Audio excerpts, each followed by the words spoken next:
Assalamualaikum warahmatullahi wabarakatuh. Perkenalkan, nama saya Muhammad Fikri Syariski Damai Putra dari Teknologi Rekayasa Otomasi Universitas Diponegoro dengan 3 digit NIM terakhir 004. Kali ini saya akan menjelaskan terkait sistem kontrol modern dan PID pada mata kuliah Praktikum Dasar Sistem Kontrol.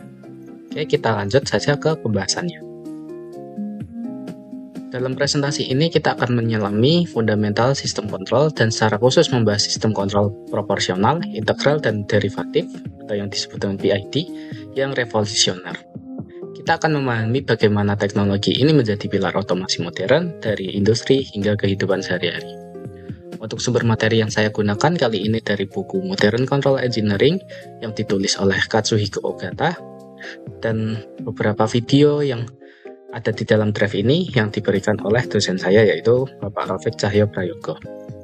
Oke, kita lanjut. Sistem kontrol. Sistem kontrol adalah mekanisme atau arsitektur yang dirancang untuk mengatur, mengarahkan, dan mengelola perilaku suatu perangkat atau sistem agar beroperasi sesuai dengan tujuan atau nilai yang diinginkan. Ini dilakukan dengan membandingkan output aktual dengan set point atau nilai target, dan kemudian melakukan koreksi untuk meminimalkan perbedaan. Seperti contoh, di sini ada termostat. Ketika kita ingin mengukur suatu ruangan, termostat akan membandingkan dengan suhu ruangan yang ada. Dan kita akan mengatur set point-nya. Semisal, kita akan berkehendak untuk mendinginkan ruangan. Termostat akan membaca lingkungan sekitar dan membandingkan dengan apa yang kita atur, yaitu set point. Kemudian termostat akan memberikan perintah untuk pemanas atau pendingin untuk menjaga suhu agar tetap stabil. Itu adalah contoh sederhana dari sistem kontrol. Apa sih itu feedback? Dalam sistem kontrol modern, feedback atau umpan balik adalah mekanisme di mana sebagian sinyal keluaran sistem dikembalikan ke bagian input untuk dibandingkan dengan sinyal referensi atau set point.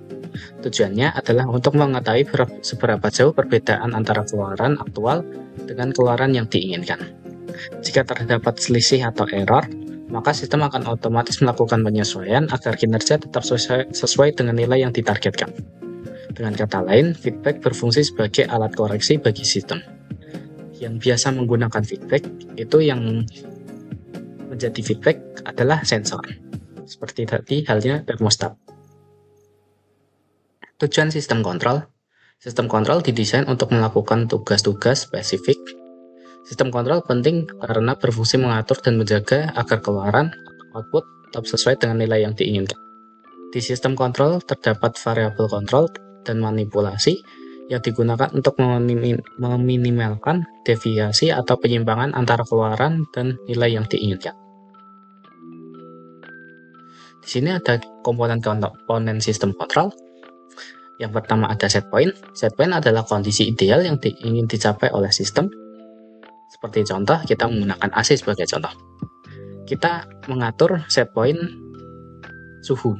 Kita berkehendak untuk mendinginkan ruangan dan menurunkan suhu. Kita meng-set point pada suhu 16 derajat.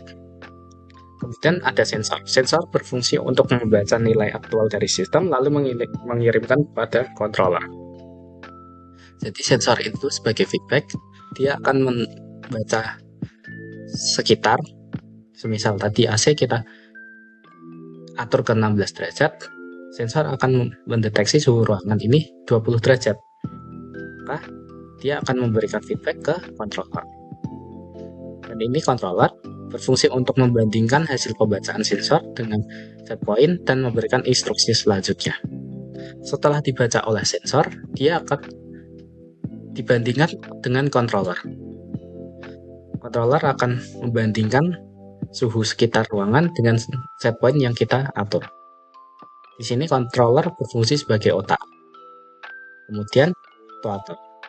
Actuator adalah komponen yang mengeksekusi perintah controller dengan mengubah kondisi sistem agar mendekati set point. Setelah controller membandingkan, controller akan memberikan instruksi kepada actuator. Sehingga ketika ada perbedaan suhu ruangan yang dilakukan oleh AC, controller akan memberikan instruksi kepada kompresor untuk mendinginkan atau memanaskan ruangan. Seperti itu. Lanjut, sistem kontrol PID definisi utama dan fungsi utama. PID adalah singkatan dari proporsional, integral, dan derivatif, sebuah algoritma kontrol umpan balik yang umum digunakan dalam sistem kontrol industri. Ia bekerja dengan menghitung kesalahan, proses yang diinginkan atau set point, dan nilai proses yang terukur. Kemudian ia akan berusaha meminimalkan kesalahan ini dengan menyesuaikan output proses. Ini ada proporsional, menyediakan respon cepat berdasarkan kesalahan saat ini.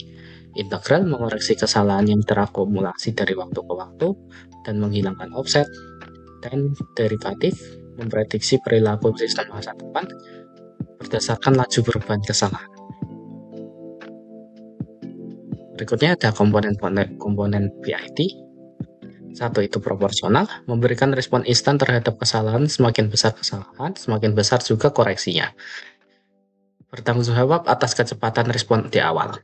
Yang kedua ada integral, menghilangkan kesalahan sistem yang persisten dan offset dengan mengintegrasi kesalahan dari waktu ke waktu, menjamin akurasi jangka panjang, mencapai set point tanpa sisa kesalahan. Dan derivatif, mengantisipasi perubahan kesalahan di masa depan berdasarkan laju perubahan kesalahan. Komponen ini membantu mencegah overshoot atau melampaui target dan mengurangi osilasi sehingga sistem lebih stabil. Sini ada contoh cara kerja sistem kontrol PID. Ilustrasinya adalah pemanas air. Kita ingin memanaskan air tepat pada suhu 90. Proses ini membutuhkan kendali presisi agar air tidak terlalu panas atau tidak terlalu dingin. Pertama ada komponen proporsional.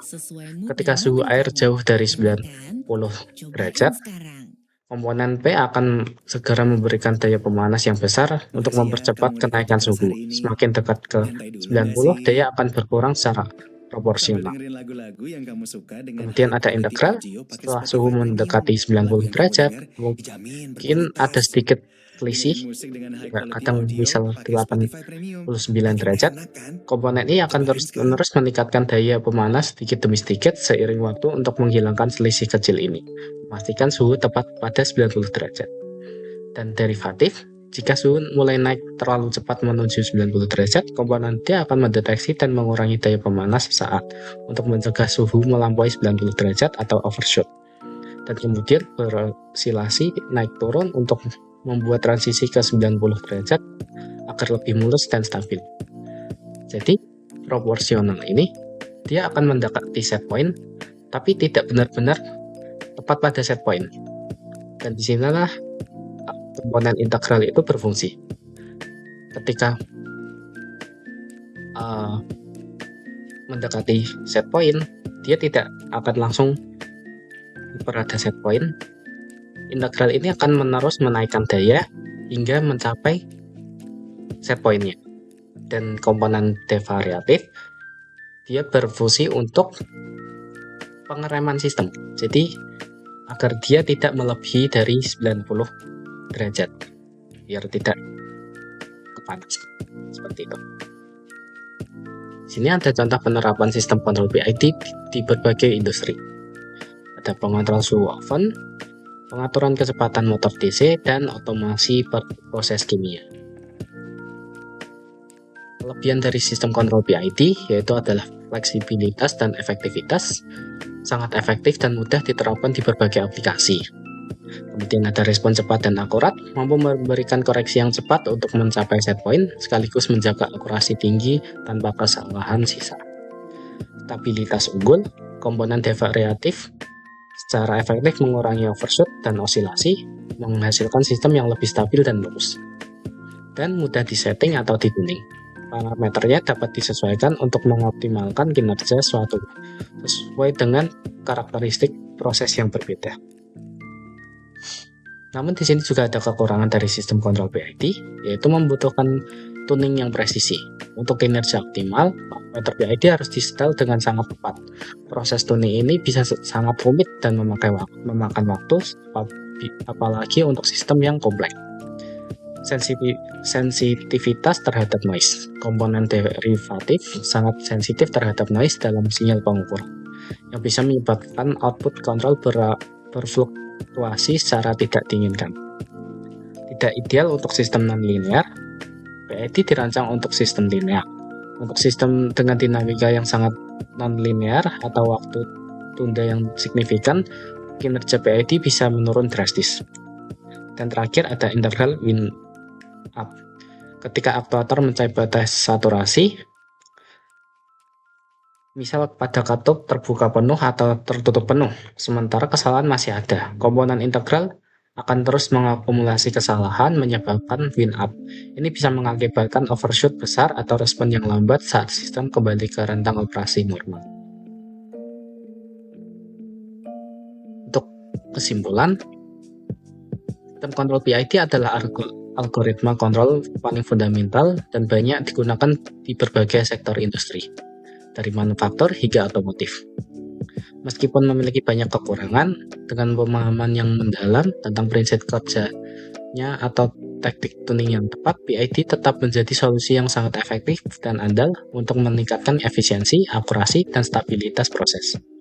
Seiring berkembangnya teknologi, inovasi pada sistem PID dan integrasinya dengan teknologi cerdas lainnya akan terus memperkuat perannya dalam membentuk masa depan otomasi global.